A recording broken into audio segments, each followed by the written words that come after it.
Hello everyone. This is me, Dr. Ruchi Bhardwaj from Active IU Life, Vikaspuri, new Delhi. आज हम बात करेंगे जो मेरे क्लिनिक पे इनफर्टिलिटी का सबसे बड़ा कोज, सबसे बड़ा कारण लेके लोग आते हैं और उसमें हम ऐसा क्या ट्रीटमेंट देते हैं कि जनरल आप लोगों की क्वेरीज होती हैं कि मैम हमें तो डॉक्टर्स ने आईवीएफ सजेस्ट कर दिया गया था, हमें तो लैप्रोस्कोपी सजेस्ट कर दिया गया था।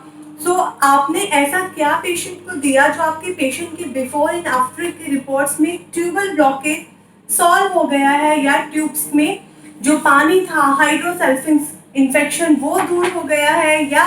पेशेंट के ट्यूब्स ओपन हो गई, या पेशेंट नेचुरल कंसीव कर गया है। यस, जैसे कि मैं हमेशा बताती हूँ कि आयुर्वेद कोई भी नुस्खा नहीं है, कोई भी एक पैटर्न नहीं है ट्रीटमेंट फॉलो करने का, कोई भी सिम्टोमेटिक हम ट्रीटमेंट नहीं देते हैं। आयुर्वेद एक 5000 साल पुरानी साइंस है जो इतनी एडवांस है, जिसमें हर डिजीज का वो क्यों है, कारण क्या है और उससे हम पहले से ही बच कैसे सकते हैं, या वो डिजीज हो जाती है तो उसका क्या क्योर है, सब मेंशन है। सेम जहाँ पे हम गायनी की बात करते हैं, रिप्रोडक्टिव ऑर्गन, उसमें आप सबको पता है कि कुछ रेमेडीज, कुछ स्पाइस, कुछ हर्ब्स फॉलो करके ही बहुत सारी प्रॉब्लम सॉल्व हो जाती हैं। जैसे कि बड़े बड़े हार्मोनल ट्रीटमेंट आप लेते हैं और उसके बाद आप लोग आयुर्वेद पे जाते हैं, तो मैं कम से कम अपनी प्रैक्टिस में 30 to 40% पेशेंट से सुनती हूँ कि ओ हम पहले क्यों नहीं आ गए आपके पास, हमने 5 साल एंटीबायोटिक खाया यूटीआई के लिए, या हमने इतने साल ये किया। तो आज हम बात कर रहे हैं कि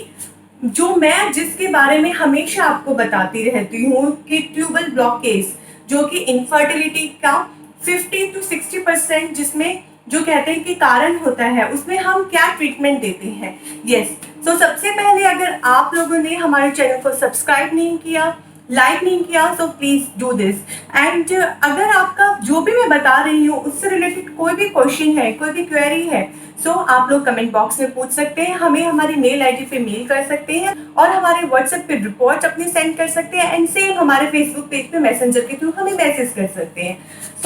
अब जो ट्रीटमेंट जो कि बहुत कारगर सिद्ध हुआ है, चाहे पेशेंट हमारे पास ट्यूबल ब्लॉकेज लेके आए, चाहे पेशेंट एडिनोमाइसिस लेके आए, चाहे पेशेंट एंडोमेट्रियोसिस लेके आए,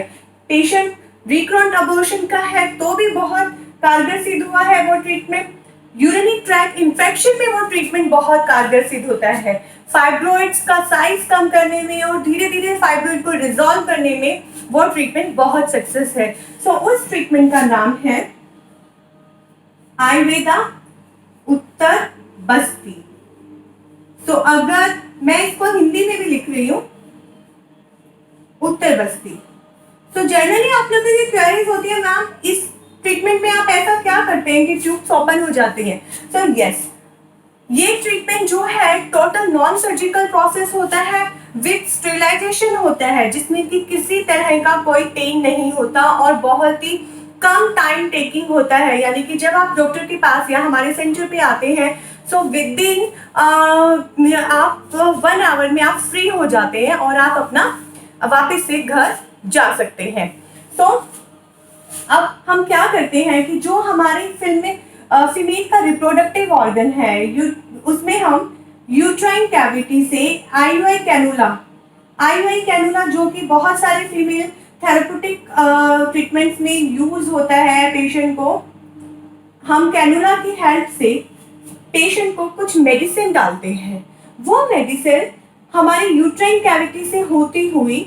ट्यूब्स में जाती है और ट्यूब्स में जो हेयर लाइक स्ट्रक्चर होती है सीलिएक, उसको रिजुनेट करती है और फिम्ब्रिल लाइन तक जाती है और हमारी ओवरीज को भी स्टिमुलेट करने में हेल्प करती है।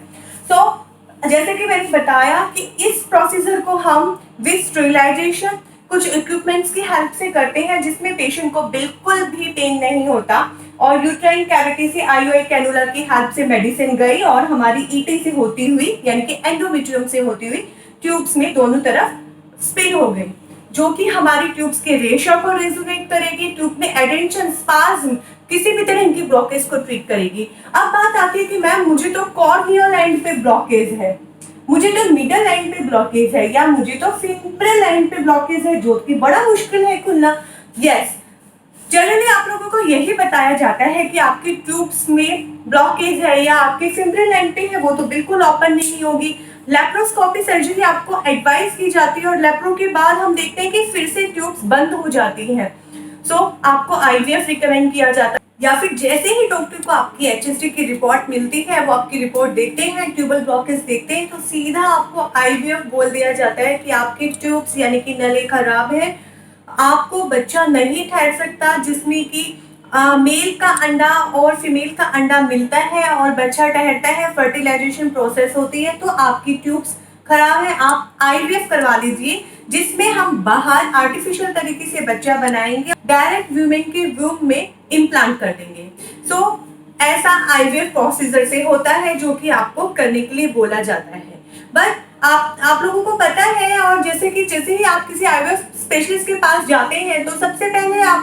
आप जब उनसे गारंटी मांगते हैं या उनसे पूछते हैं कि क्या सक्सेस रेट है, तो आप लोगों को बोला जाता है कि हम लोग अपना काम करेंगे और इम्प्लांट जब हम करेंगे, सबसे पहले तो बाहर बच्चा बन रहा है नहीं बन रहा, फर्टिलाइजेशन प्रोसेस प्रॉपर होगी या नहीं होगी, वो डाइसी होता है। उसके बाद आपका इम्प्लांटेशन यानी कि जो डायरेक्ट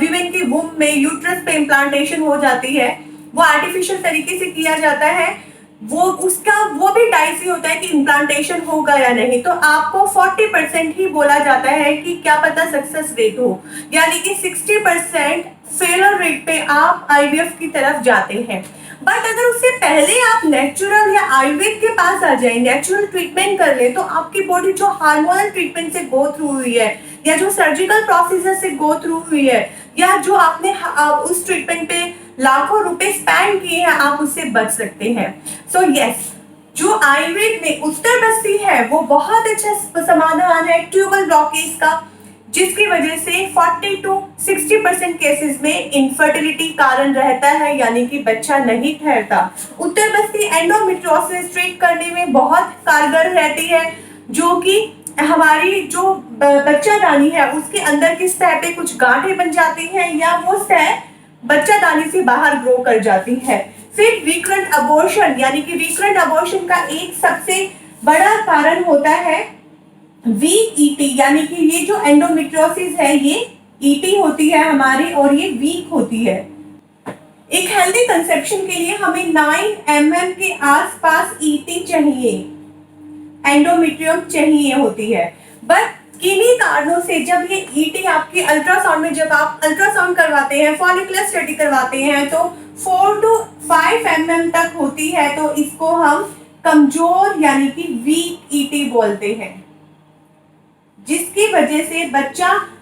इम्प्लांट नहीं होता, सतह पे ठीक से चिपकता नहीं है और रिकरेंट अबॉर्शन होते हैं। रिकरेंट अबॉर्शन के और भी बहुत सारे पैथोलॉजिकल रीजन होते हैं जो कि आपकी लैब टेस्ट रिपोर्ट में आते हैं। बट हाँ, वीक ईटी उनमें से 60% केसेस में वीक ईटी रीजन होता है। सो उत्तर बस्ती ट्रीटमेंट से हम ये ट्रीट कर सकते हैं। थर्ड, यूरिनरी ट्रैक्ट इन्फेक्शन आता है, जिसमें आपका वल्वल या मायोमेट्रियम में बहुत जल्दी आप बार बार इन्फेक्शन पकड़ते हैं, उसका पीएच लेवल डिस्टर्ब होता है। देन हम मायोमेट्रियम में हम एक आईओआई कैनुला की हेल्प से स्टेरिलाइजेशन उससे हम मेडिसिन छोड़ते हैं, जो कि यूरिनरी ट्रैक्ट इन्फेक्शन को भी सॉल्व करने में सक्सेस होता है। फिर फाइब्रॉइड्स आते हैं, जनरली अनमैरिड गर्ल्स को आजकल फाइब्रॉइड हो जाते हैं, वेट गेन और बहुत सारे सेडेंटरी लाइफस्टाइल या बायोलॉजिकल क्लॉक ना फॉलो करने से, अदरवाइज एडोलसेंट गर्ल्स से लेकर मोनोपोज तक फाइब्रॉइड होने के चांसेस ज्यादा रहते हैं, और 40 और 50 के बीच में फीमेल्स को ज्यादा होते हैं मोनोपोज के आसपास। तो ये फाइब्रॉइड उत्तर बस्ती ट्रीटमेंट से सॉल्व होते हैं, उनका साइज हम बैलेंस करते हैं और नो डाउट कि कुछ टाइम के ट्रीटमेंट के बाद वो रिजॉल्व हो जाते हैं। फिर एडेनोमाइसिस, वही सेम जो मैंने बताया, ईटी की वजह से कुछ गांठें बन जाती हैं, कुछ खून की गठाने हमारे यूट्रस में होती हैं, जो कि उत्तर बस्ती ट्रीटमेंट से सॉल्व होती है। सो ये उत्तर बस्ती एक मिनिमम खर्चे का और नॉन सर्जिकल बिना पेन के ट्रीटमेंट है, जो कि इतनी सारी प्रॉब्लम को सॉल्व करता है, जो कि ना सिर्फ आपकी फर्टिलिटी को बूस्ट करता है, बच्चा ठहरने में हेल्प करता है, बल्कि फीमेल की रिप्रोडक्टिव हेल्थ को भी बनाए रखता है। अगर आप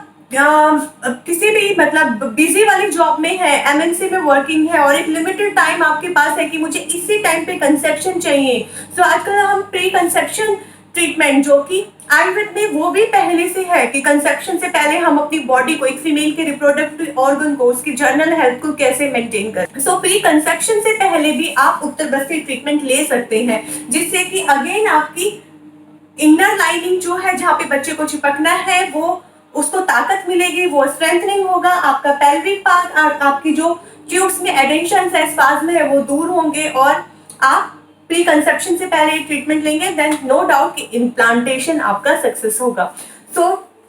आप या आपको कोई फ्रेंड या आपके कोई relative tubal blockage, adenomyosis, endometriosis या किसी भी इनफर्टिलिटी का ट्रीटमेंट ढूंढ रहे हैं, तो आई सजेस्ट यू कि आप पहले आयुर्वेदा ट्रीटमेंट पे जाइए, और ट्यूबल ब्लॉकेज के लिए किसी भी तरह का ट्रीटमेंट पे आप हमें हमारे दिए गए व्हाट्सएप नंबर पे कांटेक्ट कर सकते हैं, अपनी रिपोर्ट भेज सकते हैं, we will definitely reply you there. और हाँ, आयुर्वेद एक बहुत नेचुरल तरीका है और हमारी सबसे पुरानी साइंस है जो कि बहुत एडवांस है, जिसमें फीमेल रिप्रोडक्टिव ऑर्गन को लेके जो बीमारियां हैं उसके कारण क्या है और नेचुरल तरीके से वो कैसे क्योर हो सकती है, सब मेंशन है। So contact us and adopt Ayurveda, stay active, stay healthy.